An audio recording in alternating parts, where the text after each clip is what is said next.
মুক্তিযুদ্ধের বিরুদ্ধে আর মুক্তিযুদ্ধের বিরুদ্ধে এত ক্ষোভ কেন? মুক্তিযোদ্ধাদের নাতিপুতিরাও পাবে না, তাহলে কি রাজাকারের নাতিপুতিরা পাবে? সেটা আমার প্রশ্ন দেশবাসীর কাছে। তুমি মিয়া আমাদেরকে ওই সমস্ত শব্দ শিখাবা, তোমার মতো নাস্তিক মুরতাদদেরকে বর্ডার ক্রস করতে আমাদের টাইম লাগবে না। ইতিহাস চাপিয়ে দিয়ে আমাদেরকে রাজাকার বানাবেন। আজ ইতিহাস শুনিয়ে যায় নুন খাওয়ার জনগণ কি প্রস্তুত আছেন? সবাই প্রস্তুত আছেন? ইতিহাস আপনাদেরকে শুনিয়ে যায় 1971 সনের স্বাধীনতা যুদ্ধের আগে 69-এর গণ অভ্যুত্থানের সময় সর্বপ্রথম বঙ্গবন্ধুকে বলেছিলেন, তুমি পাকিস্তানিদেরকে লাল সালাম বলে দাও, তাদের সাথে আর আমাদের একসাথে থাকা যাবে না। হযরত হাফিজ জি হুজুর রাহিমাহুল্লাহ বলেছিলেন, আমাদের স্বাধীনতার যুদ্ধ এটি মাজলুমের জালেমের বিরুদ্ধে মাজলুমের যুদ্ধ। উজানির পীর সাহেব ফতোয়া দিয়েছিলেন, তোমরা স্বাধীনতার যুদ্ধে যাও। মাওলানা আবুল হাসান যশোরী সাহেব তার রেল স্টেশন মাদ্রাসার 21 জন ছাত্রকে মুক্তিযুদ্ধে পাঠিয়ে দিয়ে তাদেরকে শহীদ করে দিয়েছেন। ওই স্বাধীনতা যুদ্ধের ইতিহাসের ভিতরে যিনি সব সময় পিছন থেকে সাহস জুগিয়ে শক্তি জুগিয়ে এসেছিলেন, তিনি একজন মাওলানা আব্দুর রশিদ তর্কবাগীশ রাহিমাহুল্লাহ।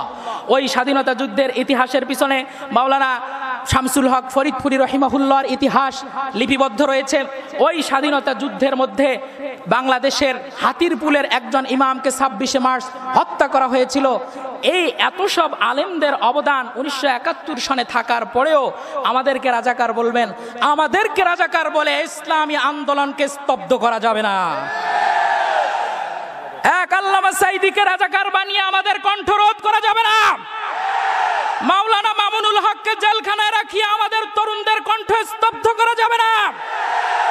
আজ বজ্র কণ্ঠে বলে দিতে চাই, রাতের নিশি রাত্রে যার চোখ দিয়ে তাহাজ্জুদে পানি পড়ে, যিনি বুখারী পড়ান, তাকে ধর্ষক বানিয়ে জেলখানায় রাখা হয়েছে। এর পরিণতি ভালো হবে না।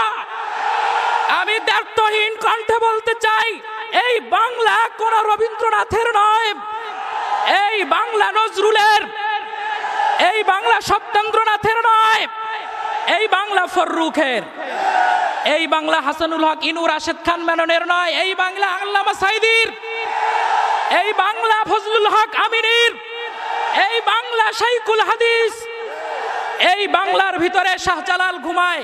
এখানে সূর্য সেন প্রীতিলতার গল্প শুনে আমাদেরকে কুপঘাত করা যাবে না। এই বাংলা শাহজালালের বাংলা। লক্ষণ সেনের বাচ্চারা, তোমরা যদি মনে করো লক্ষণ সেন উদয় হয়েছে, তাহলে আমি বলবো ইখতিয়ার উদ্দিন মোহাম্মদ বিন বখতিয়ার খিলজির অশ্বের ধ্বনি শোনা যাচ্ছে।